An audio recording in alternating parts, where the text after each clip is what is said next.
నాది భూమి ఆడారం తుర్కపల్లిలో 23 ఎకరాల 26 గుంటల భూమి ఉన్నది, వ్యవసాయ భూమి.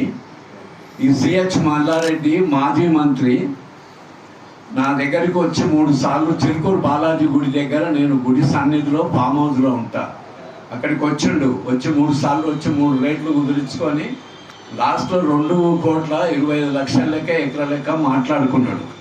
మాట్లాడి 8 కోట్లు ఇచ్చిండు. ముందుది మోసపూర్వకంగా 9 ఎకరాల 19 గుంటలు ముందు చేపించుకున్నాడు. వెనకది 14 ఎకరాలకు తోవలేకుండా చేసిండు. డబ్బులు అడిగితే ఇదిగో అదిగో అంటాడు. ఏమన్నంటే మా కొడుకు కోడలు వద్దని అంటాడు. కొడుకు కోడలతో ఏం సంబంధము? అది మా ఫ్యామిలీ మ్యాటర్. అది అందులో నాది ఎవరిది కాదు, ఇది పెద్దలది కాదు, ఎవరిది కాదు, నా సొంతం కష్టార్జితం. అమెరికాలో ఉండి ఒక్కొక్క డాలర్ కూడబెట్టి అమెరికాలో 30 ఏళ్ళు 5,000 ఎకరాలు వ్యవసాయం చేసినటువంటి వ్యక్తిని నేను.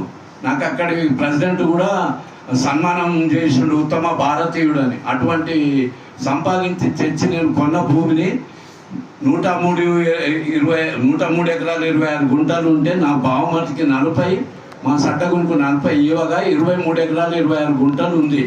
అటువంటి భూమిని దగ్గర బంధువు అని నమ్మి ఇచ్చిన నేను. నయా పైసా తీసుకోకుండా 8 కోట్లు మొట్టమొదటి ఇచ్చిండు. తర్వాత 18 కోట్ల చిల్లర ఇవ్వాలి.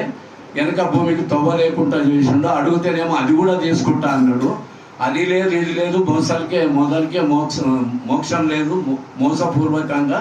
ఇప్పుడు నాకు 14 కోట్ల రూపాయలు ఇచ్చేది ఉంది. వెనక భూమికి తవ్వ లేదు, అది తీసుకుంటా అన్నాడు. ఇలాంటి మోసాలు చేసుకుంటా ఇప్పటికే ఎంతో మందిని చిన్న రైతులను కూడా మోసం చేసిండు. ఇప్పటికీ జరుగుతూనే ఉంది.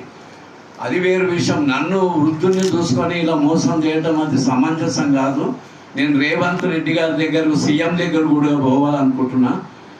కాబట్టి మీడియా వాళ్ళు, ప్రభుత్వము అందరూ నాకు సహాయ సహకారాలు అందించి నాకు న్యాయం చేయగలరని ప్రార్థన. మల్లారెడ్డి గారు మా కోడలు, మల్లారెడ్డి మరదలు, తమ్ముని భార్య, గోపాల్ రెడ్డి భార్య, ఇద్దరు సొంత అక్క చెల్లెండు. మీకు బంధువు అవుతాడా? మాకు బంధువు అవుతాడు. మరి మొత్తం డబ్బు లేకుండా రిజిస్ట్రేషన్ ఎందుకు చేసారు మీరు? అదే నాకు ఇక నమ్మి చేసిన బంధువు కదా, ఇంత పెద్ద మినిస్టరు. ఈ మామూలు ఈ డబ్బును నన్నేగా కొడతాడా? అపర కోటేశ్వరుడు ఆయన. విద్యా సంస్థలకు అధినేత, సరస్వతి పుత్రుడు అనుకునే సన్యాసి అని అనుకోలేదు నేను. ఇటువంటి సన్యాసేషాలు వేస్తాడని అనుకోలేదు. కాబట్టి నమ్మి చేసిన. మీరు అది వాస్తవమే, అయినా నమ్మిన.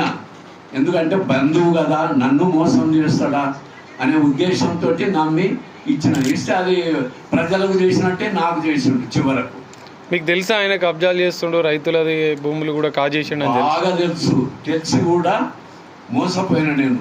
నమ్మించుడు 10 సార్లు తిరిగింది నా దగ్గరికి. చివరకు 2,50,000 అమెరికాకు టికెట్ కొని తెలుగు మహాసభలకు తీసుకెళ్ళిండు. నాకు అమెరికా కొత్త కాదు తమ్మి, నేను చాలా సంవత్సరాలు మీరు వేలని తెలియలే, మేము అందరం వెళ్తున్నాం రమ్మని ఆయనే డబ్బు పెట్టి 2.5 లక్షలు పెట్టి బలవంతంగా తీసుకెళ్ళాడు. ఇప్పుడు మీకు మల్లారెడ్డి గారు డబ్బులు ఇవ్వాలన్నట్టు మీ దగ్గర ఆధారాలు ఉన్నాయా? ఉన్నాయి. ఏమేమి ఆధారాలు ఉన్నాయి? 14 కోట్లకు చెక్ ఉంది. చెక్ ఇంట్లో మర్చి వచ్చిన ఇక్కడ డిస్ప్లే చేద్దాం అనుకున్నా. మీడియాకి ఇస్తారా? అవి మీడియాకి ఇస్తా, నేను మీడియాకి ఇస్తా. బౌన్స్ అయింది. ఇప్పుడేమో ఇది ఎగగొట్టగా ఇప్పుడేం చేస్తుండ్రు, కొత్త నాటకం కొడుకుతో కోర్టులో కేసు వేయించుండు. నిన్న లాయర్ తోటి, హనుమంతరావు తోటి నాకు నోటీస్ పంపిండు. ఎందుకంటే కోర్టులో ఇస్తే అది ఎక్కడనో ఎప్పటికో కదా, అది తేలదు. సో ఇప్పుడు మరి ఫైనల్గా ప్రభుత్వాన్ని ఏం డిమాండ్ చేస్తున్నారు? మల్లారెడ్డిని ఏం అడుగుతున్నారు? నాకు కావాల్సిన న్యాయంగా ప్రభుత్వాన్ని అడుగుతున్నా. నా డబ్బు నాకు ఇచ్చి ఆ వెనుక భూమి కూడా డబ్బులు ఇప్పియాలి. తర్వాత గవర్నమెంట్ రూల్ ప్రకారం ఎంత ఉందో దానికి నష్టపరిహారంగా ఇవ్వాలి. అది నా ప్రార్థన.